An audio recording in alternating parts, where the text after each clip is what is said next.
हमारे 8 navy official को वो सीधा का सीधा फांसी की सजा सुना देते हैं। कतर इटली को बहुत सारा डॉलर्स देगा, यूएस डॉलर, एंड इटली का काम ये है कि एक ऐसा सबमरीन बना के देगा कतार को जो सबमरीन मतलब राडार के रेंज में भी नहीं आएगा। पाकिस्तानी मीडिया को क्लू इनको मिला। क्लू था ये जो सुपर सबमरीन बन रहा था कतार का इटली में, इसके बारे में पूरा का पूरा पाकिस्तानी मीडिया ये न्यूज ये छाप देता है कि इंडियन जितने सारे लोग काम कर रहे हैं कतर में वो स्पाई कर रहा है इजराइल के लिए। अगर आप ऐसा कुछ कर रहे हो तो आपके पास प्रॉपर एविडेंस भी होना चाहिए कि इसलिए हम इसको फांसी दे रहे हैं, तो वो एविडेंस भी आपको सबमिट करना पड़ेगा officially to India.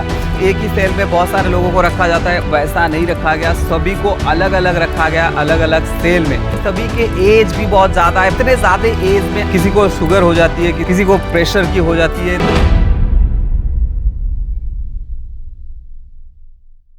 8 former Indian navy official get death penalty in Qatar. आपको पता रहेगा 26 अक्टूबर 2023 कतार ने जो है 8 इंडियन नेवी ऑफिशियल्स को, जो farmer navy official, retired navy official थे जो वहां पे काम कर रहे थे, उनको दिया है डेथ पेनल्टी, मतलब फांसी की सजा सुनाई है। अब क्या है इसके ऊपर हम डिटेल में बात करेंगे। अब देखो कतार एक छोटा सा कंट्री है, ठीक है, उसका जो टोटल पॉपुलेशन है 26.9 लाख ओनली है, जिसमें से जो है 25% भारतीय है।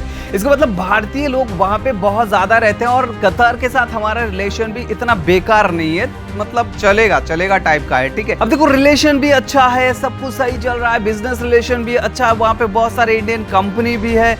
तो अचानक क्या हो गया कि हमारे 8 नेवी ऑफिशियल को वो सीधा का सीधा फांसी की सजा सुना देते हैं। ऐसा हो क्या गया है, उन लोगों ने किया क्या है? तो ये एक बहुत ही बड़ा मेजर क्वेश्चन है जिसका मैं अभी आपके सामने एक्सप्लेन करूंगा। एंड साथ ही साथ अगर इनको फांसी हुआ है तो उस केस में इंडियन गवर्नमेंट क्या कर रही है, सारे के सारे अपडेट इस वाले वीडियो में आपको मिलने वाले। देखो बहुत सारे वीडियोस आपको मिलेंगे, लेकिन उस वाले सारे के सारे वीडियोस में ना आपको स्टोरी थोड़ा थोड़ा ये हो गया वो हो गया ऐसे करके मिलेंगे, लेकिन इस वाले वीडियो में आपको डिटेल मिलेगा, पूरा डिटेल A to Z की एक्चुअल में मैटर क्या था और उनको क्यों दिया जा रहा है फांसी, एंड गवर्नमेंट हमारी क्या कर रही है, ठीक है। देखो इस तरीके का वीडियो बनाने के लिए बहुत ज्यादा रिसर्च करना पड़ता है, जो कि हम करते हैं। नए चैनल है तो आपको मैं सब्सक्राइब करने के लिए बोलूंगा नहीं, आपको सिंपल सा एक ही काम करनी है, हर किसी को ये बताना है। इसके लिए आपको खाली वीडियो को शेयर कर देनी है, दैट्स इट। तो चलो वीडियो को स्टार्ट करते हैं, गेट इनटू द वीडियो। अब देखो ये सारा कुछ अचानक यूं ही नहीं हो गया, इसका ना एक प्रॉपर हिस्ट्री है, ठीक है। अगर आप प्रॉपर हिस्ट्री को, बैक हिस्ट्री को नहीं समझोगे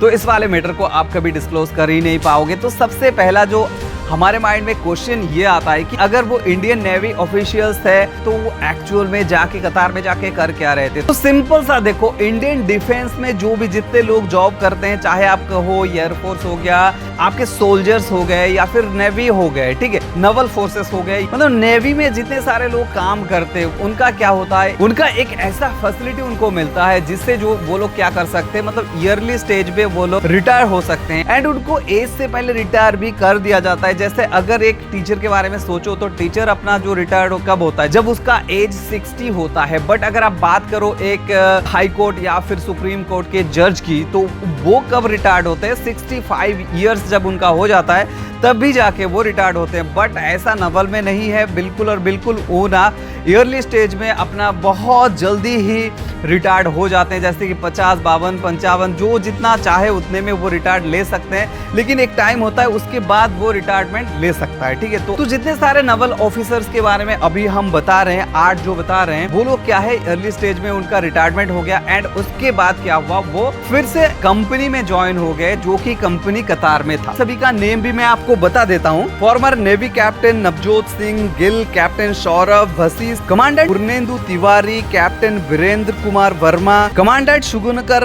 पखाल, ऐसा कुछ इनका नेम है, कमांडेंट संजीव गुप्ता, अमित नागपाल और सेलर राजेश, ठीक है। अब ये सारे लोग अपने ईयरली स्टेज में रिटायर्ड हो जाते हैं। उसके बाद कतार के एक कंपनी, जो कि तब का कंपनी अभी था, अभी ये कंपनी नहीं है, क्यों नहीं है वो मैं आपको बाद में बताऊंगा, उस वाले कंपनी का नेम था अलधारा, ठीक है। अब उस वाले कंपनी में ये 8 जन काम कर रहे थे।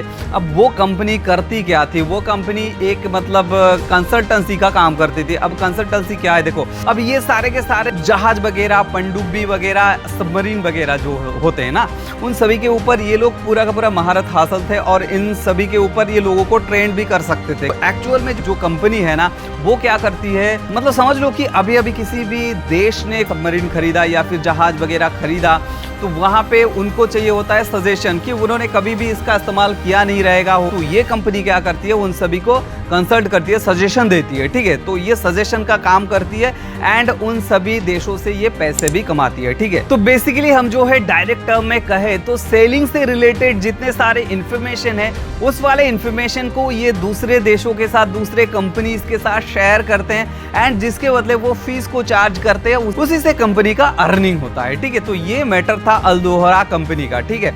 अब ये सारे के सारे 8 जन वहां पे काम कर रहे थे, ठीक है। कहानी का पहला पहलू जो है यहाँ पे खत्म होता है। हम दूसरा जो क्वेश्चन है वो देखते हैं। अब ईयर 2020 में इटली एंड कतार के बीच में एक एमओयू साइन होता है, जिसे कह सकते हो एक चुक्ति सबमिट होता है एंड ये पूरा का पूरा सिक्योरली होता है, क्योंकि इसका जो एम था कि कतार इटली को बहुत सारा डॉलर्स देगा, यूएस डॉलर, चाहे जितना चाहे उतना सारा कुछ जो है डॉलर इनको देगा।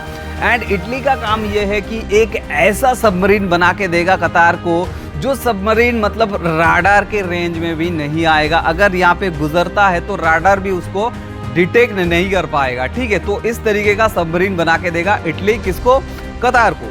अब कतार ने इसको, इटली एंड कतार दोनों ही देश ने इसको सुपर सिक्योर करके रखा हुआ था, किसी को भी इस बारे में पता नहीं था ये। हाँ, लेकिन दोनों देशों के जो मीडियाज थे उन सभी को पता था कि एक चुक्ति हो चुका है, एक प्रोजेक्ट जो है बन रहा है। क्या प्रोजेक्ट बन रहा है, क्या टेक्नोलॉजी उसमें इस्तेमाल करा जाएगा, क्या होगा, कुछ भी ऐसा कुछ भी पता नहीं था। ओनली इतना पता था कि एक प्रोजेक्ट जो है हम कर रहे हैं इटली के साथ मिलके, दैट्स इट, इतना ही पता था सभी को। तो ये जो न्यूज़ है ना, बहुत सारे जगह पे चला, पूरा वर्ल्ड को पता चला कि कुछ एक काम ऐसा कतार कर रहा है इटली के साथ मिलके, बट क्या कर रहा है, क्या मतलब इतना पता था कि नवल फोर्स के लिए ही करा जा रहा है, लेकिन क्या करा जा रहा है वो सारा कुछ नहीं पता। तो इसी वक्त हुआ यूं कि पाकिस्तानी मीडिया को कैसे कुछ पता चल गया, कुछ जो है क्लू इनको मिला। क्लू था ये जो सुपर सबमरीन बन रहा था कतार का इटली में, इसके बारे में पूरा का पूरा पाकिस्तानी मीडिया चारों ओर मतलब ये न्यूज ये छाप देता है कि इंडियन जितने सारे लोग काम कर रहे हैं कतर में, वो स्पाई कर रहा है इजराइल के लिए, ठीक है। तो मतलब इजराइल वालों को जो है ये सुपर सबमरीन के बारे में न्यूज पास कर रहा है, स्पाई कर रहा है इंडियन वर्कर्स वहां पे रह के। तो मतलब यहाँ पे ये जो न्यूज़ था, पाकिस्तान पूरा का पूरा मतलब इतना ज़्यादा इसको उछालता है। पाकिस्तान का भाई यही नीति है भाई, मतलब खुद का कुछ भी नहीं है, खुद भिखारी बन के बैठा हुआ है, लेकिन उसका काम, ये काम कभी भी बंद नहीं होगा। दूसरों को जाके दूसरे के मतलब काम में टांग अड़ाना, ये काम वो करता ही रहेगा भाई। ये बहुत बार कर चुका है पाकिस्तान और बेसिकली इंडिया के साथ वो ज्यादा करता है ऐसा। यही हुआ, वो जितना उछाला न्यूज को, तभी जो है कतार का जो ऑफिशियल न्यूज चैनल है, आपको पता रहेगा अल जजीरा, मेन स्ट्रीम मीडिया भी है उसका, वेब चैनल भी है उसका प्रिंट मीडिया भी है, बहुत सारे हैं, ठीक है, आपको पता रहेगा। तो वहां पे अल जजीरा जो कि कतर के ऑफिशियल चैनल है, उसने इस वाले न्यूज को इतना ज्यादा उछाला ना, तो कतर का गवर्नमेंट क्या करती है, इसको संज्ञान में लेता है। इसमें क्या होता है, जो अलदोहरा कंपनी है वो यहाँ पे मतलब एक तरह से बंद ही हो जाता है, आप कह सकते हो, और उसका जो मालिक है वो भी अरेस्ट हो जाता है, ठीक है। एंड जितने सारे वर्कर्स थे वो सभी के सभी अरेस्ट हो जाते हैं, जो कि इंडियन हमारे जितने सारे 8 नेवी ऑफिशियल्स थे, फॉर्मर नेवी ऑफिशियल, उनको भी गिरफ्तार कर लिया जाता है। अब भाई यहाँ पे बात आ जाती है, देखो कतार भाई इजराइल को टोटली पसंद नहीं करता, उसके साथ इजराइल का मतलब एक तरह से आप कह सकते हो दुश्मनी बहुत ज्यादा है, ठीक है, क्योंकि कतर बहुत ज्यादा करीब है किसके साथ, जो हमास है, एक टेररिस्ट ऑर्गेनाइजेशन, आपको पता रहेगा। तो हमास के साथ इसका बहुत ही मतलब क्लोज फ्रेंडशिप है, ईरान के साथ बहुत क्लोज फ्रेंडशिप है, जिसके लिए जो है कतार के साथ इजराइल का कभी भी बनता नहीं है। कभी भी ऐसा सुनोगे कि मेरे शत्रु के साथ मेरे घर में रहने वाले लोग मेरा जो न्यूज़ है वो पास कर रहा है, तो आपको तो ऑब्वियस सी बात है, आपको गुस्सा आएगा ही आएगा। एंड ये कोई छोटी बात नहीं है। एंड भाई कतर के बारे में बता दूं, भाई कतर एक ऐसा देश है जहाँ पे जो है आपको पता रहेगा क्या शासन वहाँ पे चलता है। वहाँ पे ना लोग मतलब इतना फ्रीडम नहीं है जितना हमारे यहाँ पे फ्रीडमली लोग मतलब फ्रीली घूमते हैं ना, इतना फ्रीडम वहाँ पे नहीं है भाई। कुछ तो न्यूज़ ऐसा भी आया था जब फीफा वर्ल्ड कप वहाँ पे ऑर्गेनाइज हुए थे, तो यूरोपियन जितने सारे लोग वहाँ पे गए थे ना, उन्होंने दारू वगैरह पिया और ओपनली मतलब घूमा फिरा, जो कि वहाँ पे टोटली अलाउड नहीं थे और उनके ऊपर केस भी हुआ है। तो अभी तो तब मतलब न्यूज़ भी आ रहा था कि उन सभी को फांसी भी हो सकती है। मतलब ऐसा लगता है कि कतर वाले फांसी पॉकेट में लेके घूमते हैं। मतलब आपने किसी को छेड़ा, आपको फांसी दे दिया, आपने वहाँ पे रॉबरी की, आपको फांसी दे दिया, आपने जाके किसी को मतलब बदतमीजी की, वो आपको फांसी दे दिया। इस टाइप का है, ठीक है। कतर का जो लॉ है बहुत ज़्यादा स्ट्रिक्ट है एंड कुछ भी काम अगर आप करोगे तो वो आपको सरकार मतलब आपको देखना भी पड़ेगा, सरकार वहाँ पे बहुत स्ट्रिक्ट है, ठीक है। क्योंकि अल जजीरा उनका ऑफिशियल न्यूज़ चैनल था, तो अल जजीरा के मतलब जो भी बात वो कर रहे थे, रिपोर्ट वगैरह बनाए, तो उसको उन्होंने देखा हो रहेगा, शायद से ऐसा कुछ होगा। क्योंकि कुछ भी चीज़ जो है ऑफिशियली डिस्क्लोज नहीं करा गया है कतर की ओर से। ये केस जो है पिछले कुछ दिनों से मतलब 1 साल हो गया शायद से ऐसा चल रहा था ये वाला केस, ठीक है। चलते चलते अभी जो है 26 तारीख को 8 जन को फांसी डिक्लेयर कर दिया गया। बट जो अल दोहरा जो कंपनी था उसका जो मालिक था वो ऑलरेडी बरी हो चुका है, बाहर जमानत पे घूम रहा है भाई, ठीक है। लेकिन ये जो इंडियन लोग हैं इनको मतलब इनका जो जमानत है वो अप्लाई करा गया था इनके घर वालों की तरफ से, बट वो खारिज कर दिया गया एंड 26 तारीख को उनको फांसी दे दिया गया है। मतलब फांसी का राय उनके कोर्ट ने सुना दिया है, बट अभी तक ऑफिशियल कुछ भी ऐसा स्टेटमेंट नहीं आया। अगर आप किसी को फांसी दे रहे हो, कोर्ट में ट्रायल वगैरह चल रहा है, अगर वो स्पाई कर रहे थे, क्या आपने पकड़ा है एंड आपके पास क्या सबूत है कि आप बता रहे हो कि वो स्पाई कर रहा था, वो भी इजराइल के लिए, तो आपको तो सबूत देना बनता है। अगर आप किसी को फांसी दे रहे हो, अरे यार मौत की सजा दे रहे हो, भाई हमारे इंडिया में ऐसा नहीं होता कि बात बात में फांसी दे दिया जाए। भाई बहुत ही रेयर केस में किसी को फांसी दिया जाता है इंडिया में, तो आप जैसे फांसी देते हो ना, ये बहुत बड़ी बात है हमारे लिए। तो अगर आप ऐसा कुछ कर रहे हो तो आपके पास प्रॉपर एविडेंस भी होना चाहिए कि इसलिए हम इसको फांसी दे रहे हैं, तो वो एविडेंस भी आपको सबमिट करना पड़ेगा ऑफिशियली टू इंडिया, तभी जाके आप फांसी दे सकते हो। लेकिन ऐसा कुछ भी नहीं हुआ, जिस वजह से जो है इंडिया बहुत ही ज़्यादा शॉक में है कि इंडियन गवर्नमेंट कि मतलब ऐसा कैसे कोई देश कर सकता है। अगर आप हमारे देश के लोगों को फांसी दे रहे हो तो उसका प्रॉपर रीजन भी आप सबमिट करो ना, तभी जाके आप फांसी दे सकते हो। ऐसा कुछ सिचुएशन भी क्रिएट नहीं करा कि मतलब गवर्नमेंट ऑफ इंडिया जाके उनसे पूछ सके, ऐसा कुछ भी नहीं। सीधा का सीधा फांसी का जो फरमान है वो सुना दिया गया है एंड फांसी अभी तक हुआ नहीं है। ये सारा कुछ जो है मीडिया में चल रहा है, ठीक है।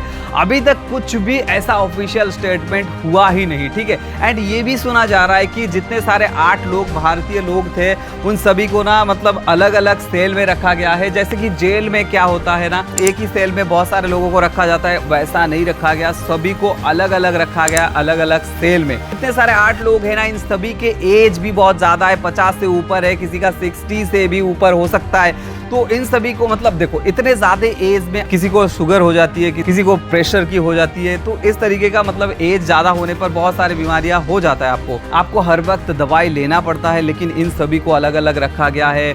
पता नहीं इन सभी को प्रॉपर ट्रीटमेंट मिल रहा है कि नहीं मिल रहा है। अलग रहोगे, डिप्रेशन में जाओगे, घर वालों से बात नहीं कर पाओगे। इनके सारे जितने सारे घर वाले घर के लोग थे ना, वो सभी मतलब कोशिश कर रहे हैं कांटेक्ट करने के लिए, लेकिन बन नहीं रहा है। तो अभी गवर्नमेंट ने ये अश्योर करा हुआ है कि हम अपनी तरफ से पूरी तरह से कोशिश कर रहे हैं कि हमारे जितने लोग हैं 8 जन, उन सभी को कुछ भी ना हो। अगर वो प्रॉपर दोषी हैं तो कुछ नहीं कर सकते, अगर वो दोषी नहीं है तो देखो भाई ये बहुत ही बड़ा एक, अगर वो स्पाई कर रहे थे इजराइल के लिए तो ये तो बहुत ही बड़ा इशू है, क्योंकि इजराइल उनका दुश्मन है एंड उनके लिए आप स्पाई करोगे उनके देश में, तो एक्चुअल में ऐसा तो हो ही नहीं सकता। देश में रह के देश के लिए स्पाई करेंगे, ऐसा तो मुझे नहीं लगता इतना ज़्यादा ज़रूरत कर पाएंगे। वो भी कतर जैसा मतलब जहाँ पे शरिया कानून चलता है वहाँ पे बैठ के स्पाई करेंगे, ये तो मुझे ऐसा नहीं लग रहा। अब देखो, हो सकता है कुछ भी हो सकता है भाई, अभी तक कुछ भी हम जो है अपने आप नहीं कह सकते, तो इसके लिए हम एक कंक्लूजन पे नहीं पहुंच पाएंगे जब तक हमारे गवर्नमेंट उसको ठीक तरह से इन्वेस्टिगेट ना कर पाए। पूरा का पूरा गवर्नमेंट का आई उस पर बना हुआ है एंड पूरी तरह से कोशिश कर रहे हैं कि हम उसको डिकोड करें। That's it for the video. आगे कुछ भी इसके ऊपर एक बड़ा अपडेट आता है मैं आपको सूचित करूंगा, लेकिन उसके लिए सब्सक्राइब कर लो। बाय।